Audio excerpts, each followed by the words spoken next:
mean, you think about Neil and Joe and Antoinette and David, what they have gone through at a personal level, because politics has really gotten nastier this year than we've seen in a long time.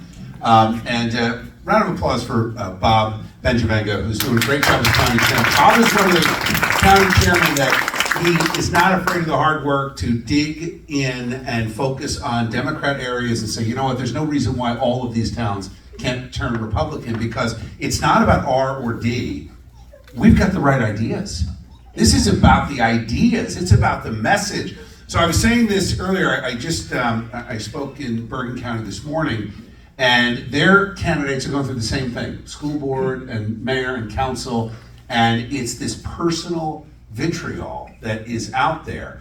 And I said, you know what? It reminds me of a quote from Reggie Jackson, the Yankee great. Mm-hmm. And he said, you know, when you hear the boos, and a lot of the young players were unsettled by this, and he was a guy that would mentor some of these young players come up, he said, listen, they never boo a nobody. You guys are somebody. That's why they're coming after you. That's why they're coming after you. And they make it personal. They know your kids hear it. They know that it is upsetting and off-putting, and that's why they do it. I spoke in Hunterdon County yesterday at a rally for school board candidates. We had 3 school board candidates in Clinton, New Jersey. And we had 60 people at this rally yesterday, and then we're going to go door knocking afterward. Well, 25 protesters showed up. And they showed up with drums and tambourines, and they made such a racket, we were all yelling over the noise. But what was awesome about that is that 25 people showed up to protest a school board rally. Think about that for a minute. They're so nervous, and they should be. And as Darius said, and let me tell you about Darius, so I've known him now for the last couple of years, and I know, and you know, he is one of the hardest working guys out there in the state. And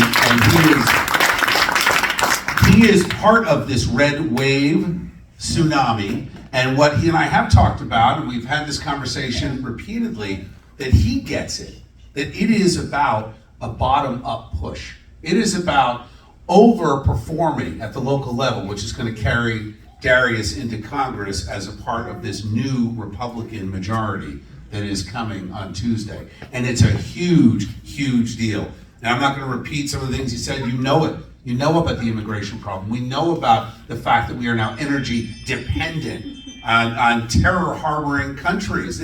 What is happening in this country is a complete reversal, an assault on common sense. It's an assault on America. It's an attack on our families. It's an attack on our kids. The Democrats are doing every possible step that they can take to drive a wedge between you and your children, between you and the local business owners, between you and your neighbor. And David, to your point about the neighbor, now here's what I learned from this story. Listen to your mother. I mean, that is the obvious takeaway from this, right? But it really is true. There isn't anyone that is out there that's registered to vote that we shouldn't send our message to, because you know what, they're all taxpayers. We were talking about this in Bergen County this morning about the early voting, and the early voting is trending. More Democrats have turned in their ballots than Republicans. So right away, the Democrats are telling people, see, Republicans, you can never win here. And I said, wait a minute. I've got the largest audience in the state. And I can tell you that this well more than 1 million people that tune in and listen, a third are Democrats, a third are independent, and only a third are Republican. And let me put this in context. Going back 2 years, I was the #1 show in the state with a 4.2 share of the market. A year into the COVID nonsense and the lockdowns and all that we had to endure, I stayed the #1 show, but went from a 4.2 share to a 9.2 share. You can clap for that. Yeah, that's pretty good, right?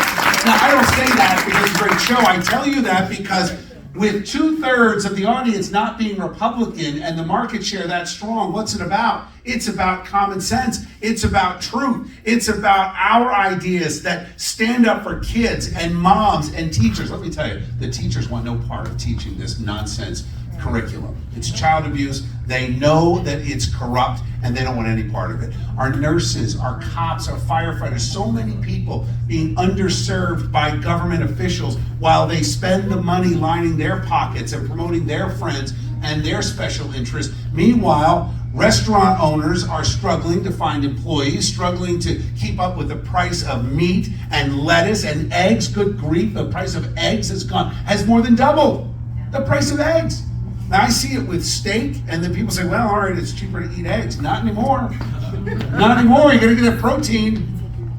But it's the point, and this is why we're seeing so much energy all across the state. The point is that practical, common sense issues are what people are looking for. They want the potholes filled. You know, you can check the boxes and look at how the Democrats are running at a national level. They've got one issue they're running on.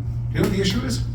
Abortion. How are they running on abortion where you've got runaway inflation, you can't keep up with the price of fuel or food, we've got a third of our businesses in this state that will never reopen after they were closed during COVID. Think about it.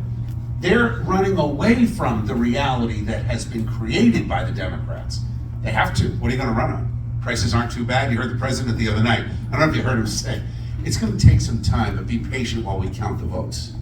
Anybody hear him say that? Yeah. So people tell me, they're like, you're running around the state, you're talking to people about these great candidates, but what about corruption? So here's my message, because we are in Middlesex County. It's not quite Hudson County. But there is a little bit of corruption that goes on here, right? Maybe a couple of dead people voting, right? Did you see the report? There's a lawsuit going on right now in Jersey that there are 2,500 people who are over the age of 105 registered to vote. Now, unless we have found the fountain of youth in New Jersey, I'm pretty sure they're not all still with us.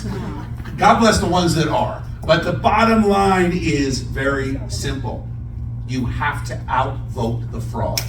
Get outvoted. Don't let them tell you your vote will never count. That's not true. But don't let them tell you that there is no fraud. The election fraud deniers hurt us just as bad as the ones that say give up. And I hear it every single day when I'm out and about doing 2 or 3 of these events on a daily basis. And that should tell you another thing. Rooms like this are being filled all over the state. All 21 counties are seeing the same thing. We are seeing this energy at the local level. It is about local. It is about your neighbor. You know, I want to go back to a time when we don't care who the governor is, who the president is, or even who the school board member is, or who the mayor, because nobody's going to screw it up that bad. The potholes are going to be filled, the kids are going to get an education, and my taxes are going to be reasonable. But we're at a time now where we better care and we better know. And it's not just about you voting, it is about you speaking up every time in those one-on-one conversations. You have no idea the power you have when you're talking to a friend or a coworker who just throws their hands up and say, they're all corrupt, why bother? How many times have you heard that? They say it all the time. You know what? No, our candidates are not corrupt, as a matter of fact. We are the solution. We are the change. This group of courageous leaders, from Congress to council, they're the change. They're the change the state needs, the change the state wants. And I'll tell you something, the satisfaction among Democrats when it comes to the Democratic Party is at an all-time low. You heard Darius talk about the minority vote. Black and Hispanic voters are so dissatisfied with what's going on. This is an enormous opportunity for Republicans. And whether it's East Brunswick or Sayreville, from Ringwood down to Vineland, it's happening all over. People realize, and I say this over and over again, does it matter who your president is? Well, it does matter. But don't forget we were locked down while Trump was president. Don't forget the power that they have at the level of the state and then local. We've had now 3 dozen school boards throw out this garbage sex curriculum. 3 dozen. That's great, right? But it's only a start because there are 600 school districts. But the point is, it matters. Because if a local school board can stand up and say, we're gonna fight back, I don't care how much they throw at us, that is power. When the mayor turns around and says, no, we're not gonna decide who's essential, who's not, we're gonna keep the park open, we're not gonna allow this panic to crush our local, and we saw this happen across the country, And we're now seeing it happen in New Jersey as local stands up and says, we're gonna be the shield to protect our citizens, our residents, our families, our first responders, our teachers, our middle class and working class people that are out there that are so struggling to make ends meet. It's time that we rebuild government from the ground up because it's broken from the top down. And it starts right here. It's going to start right here in East Brunswick, and I'm so proud to be here with you. I will keep fighting every day. I know that you will keep fighting every day. Great things are coming to the Garden State, and they're going to start right here in Middlesex County in East Brunswick. So thank you. Thank you.